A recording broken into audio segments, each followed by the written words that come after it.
welcome to the latest episode of Enterprising Minds. Dave and Ruthi are here today. We are going to do a quick one-topic conversation because just yesterday, or at least as I was made aware of it, OpenAI released their Sora text-to-video generator. So, yeah. Ruthi, you're the one that made me aware of this, so why don't you talk about it a little bit? I did. So I have not been paying as much attention to all of the new AI news updates and tech updates as Dave, you have throughout the last few months. But this one came up in multiple places in my sort of general information feed. And so I did, in fact, go out and see what all the fuss was about. And turns out it's worth the fuss. So what OpenAI released is essentially the DALL equivalent for video. It's called Sora. And it's not open access yet. It's limited to a very small group of testers and in a very, very small group of content creators. But they've been posting different versions of it that have been created. And it's quite striking in that if you know you're looking for an AI video, of course you can spot it. You can see things, right? It's kind of, you still have a little bit of the uncanny valley going on with, people's hands movements, for example. But if you don't know you're looking for AI, it is much more realistic than anything we have seen, or at least that I've seen in the AI space for creating video. And as the tech YouTuber MKBHD says, it only gets better from here. Which, when you take that viewpoint of this is the new basement for this type of technology, that's pretty astonishing. So that's the general gist of what they came out with. And I don't know offhand what the timeline is for releasing it to the public, but it opens up a lot of new space for dialogue because now all of a sudden, just like DALL, you can create any sort of video content. And that changes a lot of what gets shared on this wonderful place we call the internet. So that's my initial. I've got some more thoughts on it, but I'll hand it over to you, Dave, for. Yeah, I mean, with the initial results, I definitely sympathize with the video guy you sent over. I'll link to the video Ruthi shared where I think he was having the same reaction I had when I first saw the text generation. So as I identify more as a writer and a musician than video creator, I was a lot more worried about those things than I am the video. But to your point, there's one of the influencers that I really like to listen to is Paul Reutzer. He's the founder of the Marketing AI Institute and has a great podcast and website devoted to using AI in marketing and business. And he's saying all the time too, this is the dumbest form of AI that we're using right now. And it's already unbelievably good. So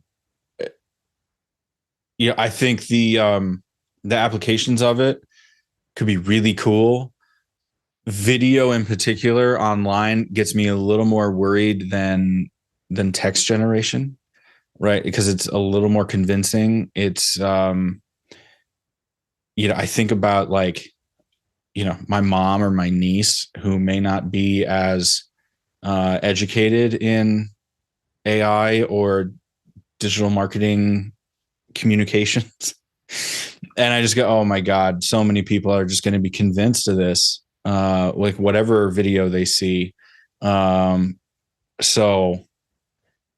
yeah, I mean, it's a two-way street for sure. You can tell I'm trying to make sense of it as we discuss here, but it's just another showcase of it is unbelievable how far the videos have come since, last year, I think was the first text to video thing that I saw.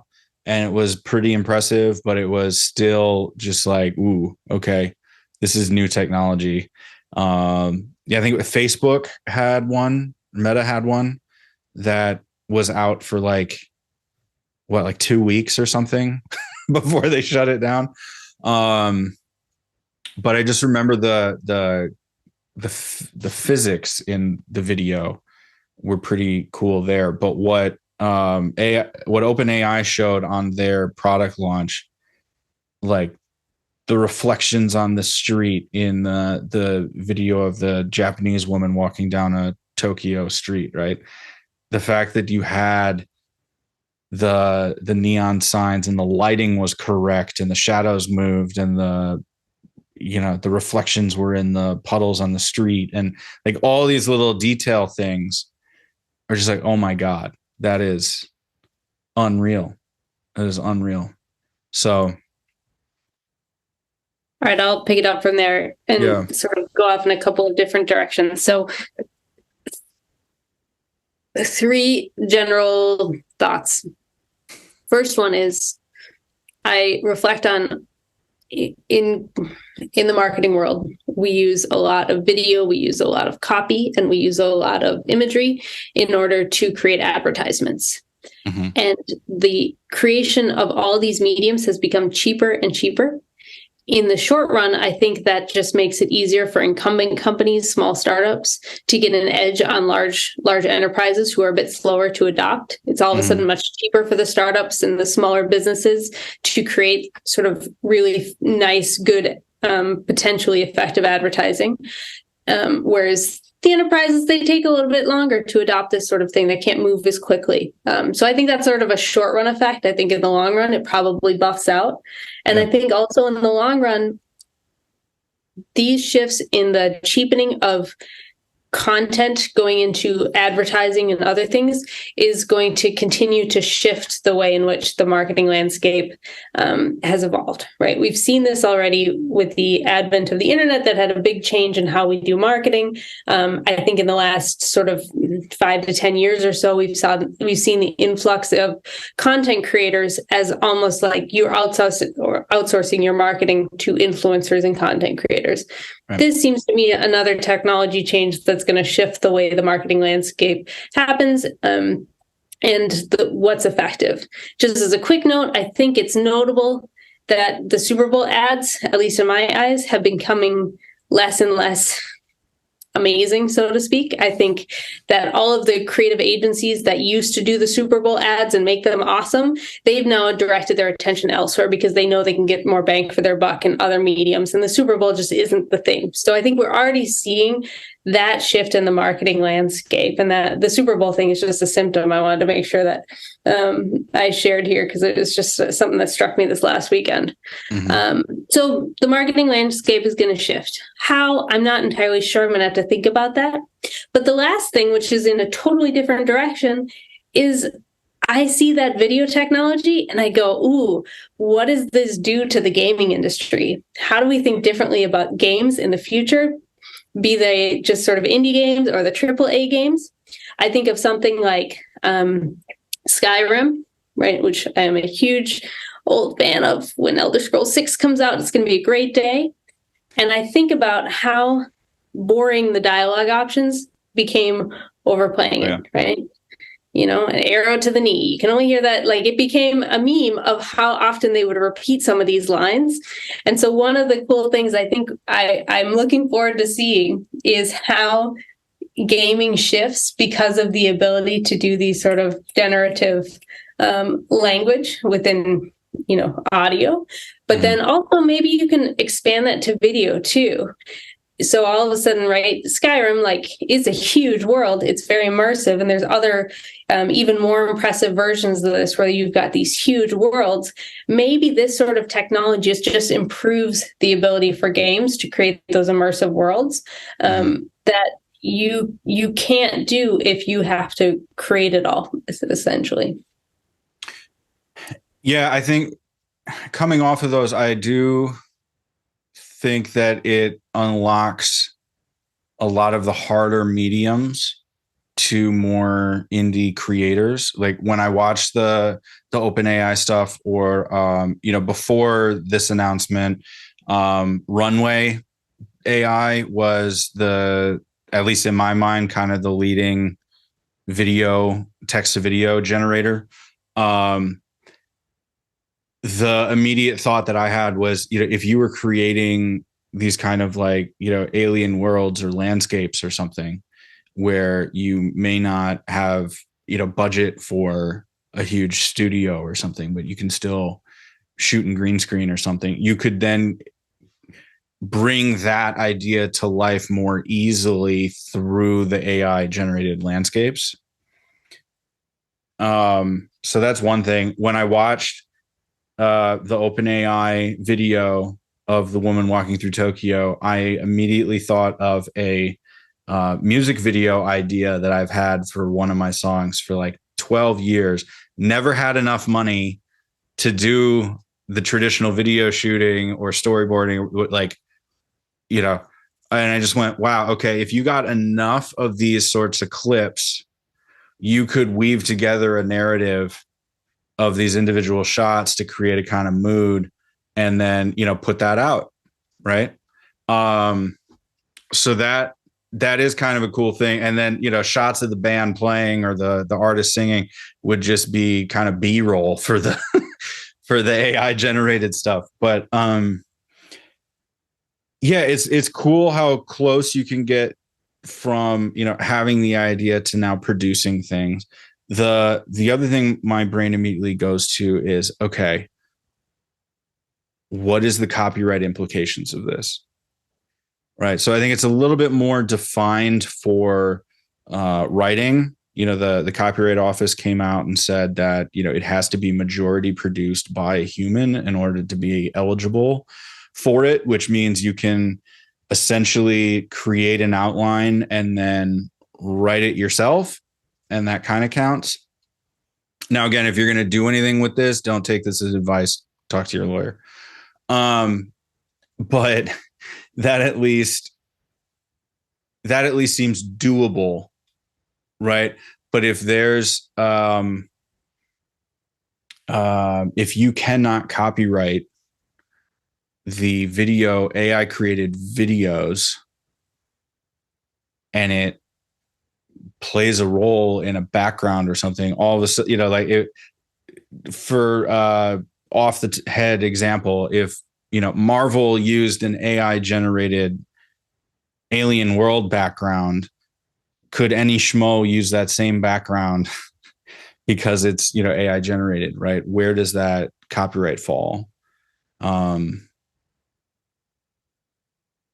Yeah, I think the copyright piece, I'll leave that to the experts, and I'll just watch from the sidelines. I don't know that I have anything to add to that line. But your comments about sort of the indie game creator, or even just this music video thing, I hadn't even considered, right? The idea that now all of a sudden you can add video to a dimension of some other thing that you're doing that you just otherwise wouldn't have access to is pretty phenomenal. And I think you also hit on something that I just want to emphasize, which is reducing the space between that idea and the ultimate creation. I think that is sort of at the heart of what all of these different AI technologies are doing, is they're making it easier to go, oh, I've got an idea, let's make it a reality. And that's going to unlock things we can't imagine, be it the proliferation of music videos, or you've got some brilliant artist who has an idea about something but otherwise couldn't have made it happen, and all of a sudden it can. And there's very likely going to be a number of not so nice things that come along with reducing that space as well. And there's going to be a lot of upheaval. I think we're in for quite a ride in terms of how we interact with each other, how we interact with this thing called the internet, and sort of what the nature of our society, and for sure our job force, looks like, especially if you're in the sort of I work with computers area of the job industries. The job industries, that's a good line. You can quote me on that one, right? That, I think we're in for it. I don't know exactly where it's going. I can't predict it. I just know that this is a shift in how we do things, and that shrinking of idea to creation is going to have some huge ramifications in the next few years. Mm-hmm. And how do we get ready for it? That's, I think, the big question I've got is how do I think about this in terms of my day-to-day work, in terms of this type of creation that we're doing here, where we're recording a podcast, in terms of how my kids will inevitably interact with these technologies. That's also huge and top of mind. Right. Yeah, it would be interesting to play around with it, even just to create potentially like a more interesting title screen. Yeah. Like, doing something with motion graphics for like, because that's one of those things where it's like, I would love to be able to go like a next level, make it look more polished, more professional, but I'm not a designer. I'm not about to learn super advanced video editing skills. Mm-hmm. Right.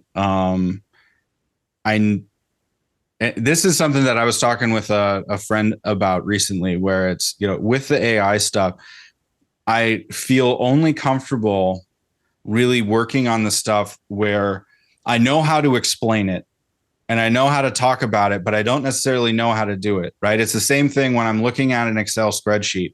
I might not know how to super automate everything, but I know what I'm trying to solve for. Right.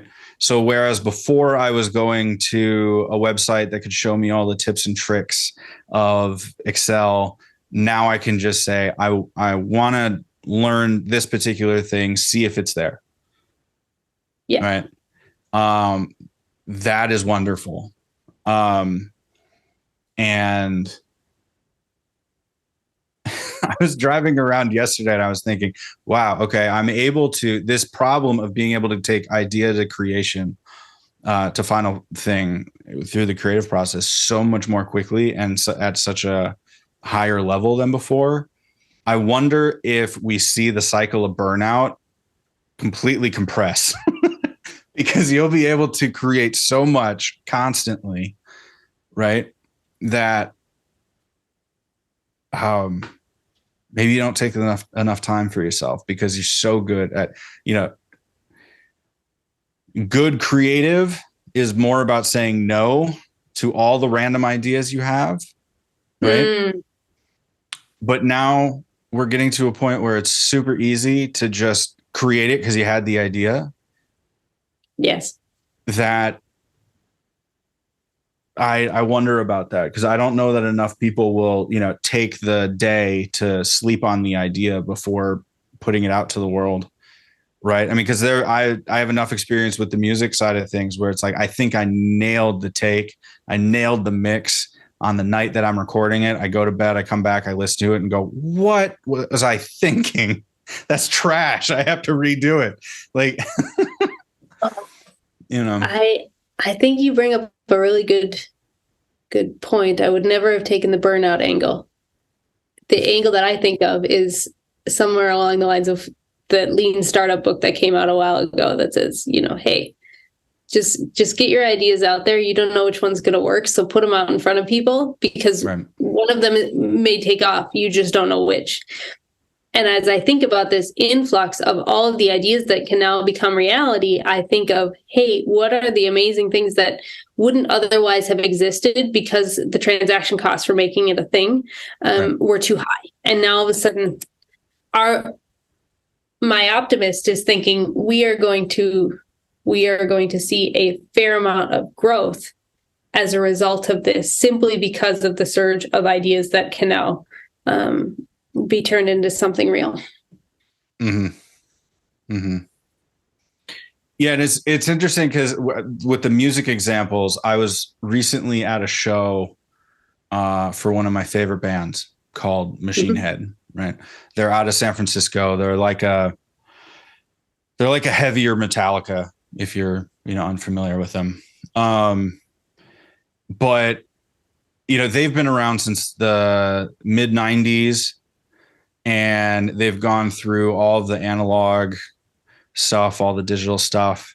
But the live show I thought was interesting because it was in a smaller club or a smaller theater, I should say. And instead of doing like the big pyros and the backdrops and everything else, they had a couple of LED screens. And then they just had different different videos programmed by the song. So the lighting and the videos were set up to go off at the same time. So then each song had its own video, and it's exactly what I was talking about, where it's like they came up with the one really cool image and then they added some motion graphics to it so that there was a little bit of interest over the course of, 5-6 minute long songs. Right. But it brought a cooler effect to the stage than like the opening band that just had the silk screen, band logo and the members on the front of the stage. But it also allows them to travel with less gear, which makes touring more profitable, more easy to do, right? Because they're not paying for all that weight between each city or flying it overseas or whatever else. Yeah, so it'll be interesting to see how people leverage that as well for that live experience. Your comment about it being an LED background reminded me of a recent video that I watched, a YouTube channel called Veritasium, where they're long form YouTube videos anyways, that dive into lots of different things within the science realm. So the topic of this video was on developing the blue LED light, which turns out, go watch the video. There's a lot of reasons why that's difficult. They go in depth. I will not attempt to repeat them here. And it took decades for them to get a blue LED light. And what's amazing is once they did, not only did they allow the color blue, like you go, okay, sweet, good job. But because they had blue, green, and red, now all of a sudden you could create white. Right. That's what enables us all to have LED lights in our houses. That's what enabled the big LED screens. Basically, the creation of that blue LED unlocked a huge, huge shift, like billions and billions of dollars in industry, and just a different way in which we interact with screens and technologies and even light bulbs. And to me, maybe that's an analogy as we think about these AI technologies, right? We're all the things we're seeing now are very cool. They've got a lot of great applications. But the second somebody comes with that blue light equivalent, we are going to see a very different ball game in how AI is a part of our everyday. Yeah. Yeah. And it's interesting because, the AI video piece is problematic, at least in my mind, just because it does showcase so much how slow the legislative process is. So part of me worries, like, okay, how many people create all these different things just to find out, that they can no longer use it because of the Copyright Office or because the Senate finally does something. And it'll be really interesting to see how these things get regulated, not just because the heavily regulated industries already, like I think of, using this technology for business, right? You could do a product launch video relatively easy now, just by saying, I want this particular thing in this application, in this environment with this, lens, kind of lighting, whatever. But how do you make sure that every single product in that particular shot is of a particular brand? Definitely not there yet, right? Or, what are you allowed to show in your advertisements? Like if you're a healthcare company, right? That's a particular issue as well, right? So, I do see like the video and the large language models definitely help like the individual creator or the smaller agencies a lot more, and especially outside of the heavily regulated areas as well. But man, I mean, even if you could just do an avatar of yourself speaking the meeting summary for all the people who didn't bother to show up, like that could be a win. And I think, I'm going to tease off of that one just for a sec, because it brought on we have so much content being created. And so part of the challenge for the individual, let's set aside regulations and all that jazz. Like, that's an interesting topic in and of itself that we could go on for a while. But as an individual, you are being hit with this huge influx of content. And so being able to navigate through all of that content is like, why should I choose to watch the video recap that you've created with AI of the meeting notes, right? Like, we've got to make all these little decisions. And I think that's another area of emerging sort of space, things to tease out, are creating those filter mechanisms. To give an analogy of what's going on in my head, publishing companies exist to say, yep, we've given this the stamp of approval that says this is worth your time, right? There's a reason you would choose the Yale Press when you're looking at academic books to say, okay, yep, that seems like it's legitimate. We don't yet have a lot of these institutions. Social media to some extent is kind of filtering it for us in a very odd way. And I think that potentially causes a lot of problems.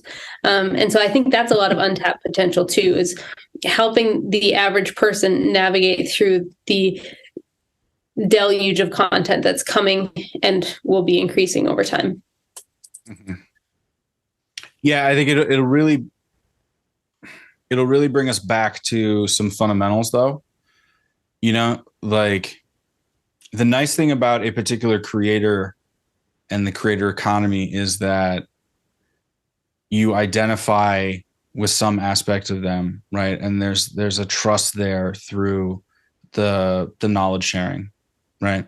Whether it's makeup how-tos or marketing agency tips and tricks, right? You develop a relationship, albeit one-sided, over time, right, with that particular thing. So that ends up being a filter of sorts, right? So if you are into a particular creator or get exposed to a particular creator that you end up really liking, more content from them can be a good thing. It could also lead to many more opportunities for some problems with, you know, celebrity endorsers and, you know, that whole other thing. That's another topic we could get into, and the fraught things with that. But again, like with the creator economy, it allows for smaller organizations, smaller individuals to be able to do something similar as the big organizations, right? Yeah. So the reason I bring up the particular meeting recap piece is I've been seeing on a number of webinars lately,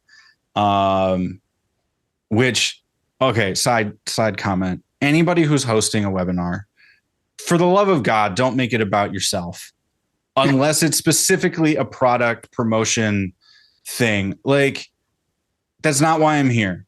That was not in the copy that brought me to your webinar. Stop it.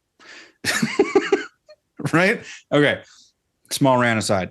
So I've been going to these webinars, and if you go into the chat and the user piece, I've seen a lot of these.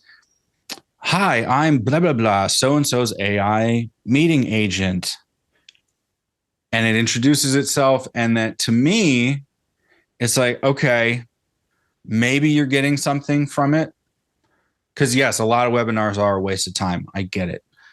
But the only way that you're going to learn or have a depth of knowledge appropriate to call yourself an expert is to attend these things, is to learn something at a deep level, not send a robot to go and tell you what the important bits were. Right? I mean, that's what the landing page copy is, to get you there to pay attention to the important bits. Right? I think you're missing the main boat. You ready? We don't need people to give webinars anymore.